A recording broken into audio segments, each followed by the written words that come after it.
तो राज्यभर में राहुल गांधी पर थयेला हुमलाने लईने राजकोटમાં मुख्यमंत्री विजय रूपाणीना घरनी सुरक्षा वधारी देवामां आवी छे। राज्यभરમાં कोंग्रेसना कार्यकरोमां रोष छे, जेने लईने आ निर्णय लेवामां આવ્યો છે।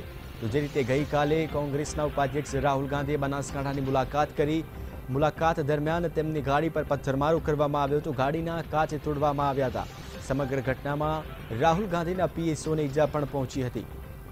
तो बीजी तरफ गुजरात कोंग्रेस में भारे रोषनी लागणी जोवा मळी रही है। समग्र राज्य में अमदावाद, राजकोट सहित सूरत में पण विरोध प्रदर्शन करवामां आवी रह्युं छे।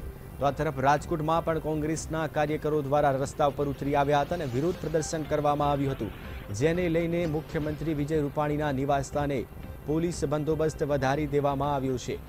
मुख्यमंत्री विजय रूपाणीना घरनी फरते चुस्त पोलीस बंदोबस्त गोठवी देवामां आव्यो छे, जेने लईने कोई अनिच्छनीय बनाव न बने।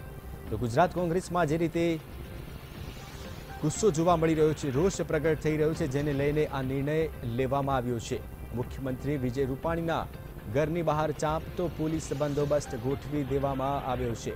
सीएमना निवासस्थाने सुरक्षामां वधारो करवामां आव्यो छे। तो बीजी तरफ राज्यभरमां कोंग्रेसना कार्यकर्ताओ द्वारा विरोध प्रदर्शन करवामां आव्युं छे। વધુ માહિતી આપશે સંવાદદાતા અનિરુદ્ધ નકુમ। અનિરુદ્ધ, જે રીતે અચાનક સુરક્ષામાં વધારો કરી દેવામાં આવ્યો, શું કહેશો?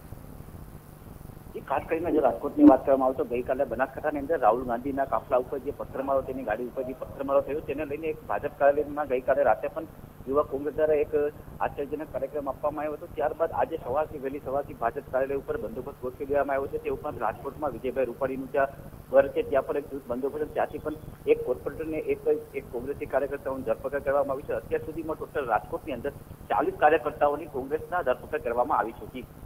અનિરુદ્ધ, જે રીતે આપે જણાવ્યું કે એક કોંગ્રેસી કાર્યકર્તાની સીએમના ઘર આગળથી અટકાયત કરવામાં આવી છે, તો શું કાર્યકર્તાઓનો એવો કોઈ પ્લાન હતો કે સીએમના ઘર આગળ પણ વિરોધ પ્રદર્શન કરવામાં આવે? ગઈકાલે જે સીએમનું જે નિવેદન હતું તેને લઈને એક નિંદા થવી જોઈએ, પણ કોંગ્રેસને એક એવો આક્ષેપ છે કે ભાજપ ત્યાંથી ગુંડાગીરી ઉપર ઉતરી આવી છે, તેને લઈને સીએમના ઘર પાસે એક આશ્ચર્યજનક કાર્યક્રમ અને પુતળા દહનનો કાર્યક્રમ રાજકોટ કોંગ્રેસ દ્વારા ગોઠવવામાં આવ્યો હતો, પણ તેમાં પોલીસના ધારાધારા ઉતરે તેઓ સફળ ન થતા અંતે 2 લોકોની ધરપકડ કરવામાં આવી છે અને અલગ અલગ જગ્યાએથી રાજકોટ પોલીસે ટોટલ કોંગ્રેસના 40થી વધુ કાર્યકર્તાઓને અત્યાર સુધીમાં ધરપકડ કરી લીધી છે। જે નિરુદ્ધ માહિતી આપવા બદલ આપનો ખૂબ ખૂબ આભાર। તો સીએમ વિજય રૂપાણીના ઘર આગળ સુરક્ષામાં વધારો કરી દેવામાં આવ્યો છે। જે રીતે કોંગ્રેસના કાર્યકર્તાઓમાં રોષ જોવા મળી રહ્યો છે, જેને લઈને આ નિર્ણય લેવામાં આવ્યો છે। તો પોલીસ દ્વારા સીએમના ઘર આગળથી કાર્યકર્તાની, કોંગ્રેસના કાર્યકર્તાની અટકાયત પણ કરવામાં આવી હતી। સાથે સાથે રાજકોટમાં ભાજપના કાર્યાલયની બહાર પણ ચાંપતો પોલીસ બંદોબસ્ત ગોઠવી દેવામાં આવ્યો છે। તો જે રીતે રાહુલ ગાંધીની ગાડી પર હુમલો કરવામાં આવ્યો હતો, ગઈકાલે રાહુલ ગાંધી બનાસકાંઠાની મુલાકાતે હતા, તે દરમિયાન હુમલો કરવામાં આવ્યો હતો, જેને લઈને કોંગ્રેસ દ્વારા વિરોધ પ્રદર્શન કરવામાં આવી રહ્યું છે।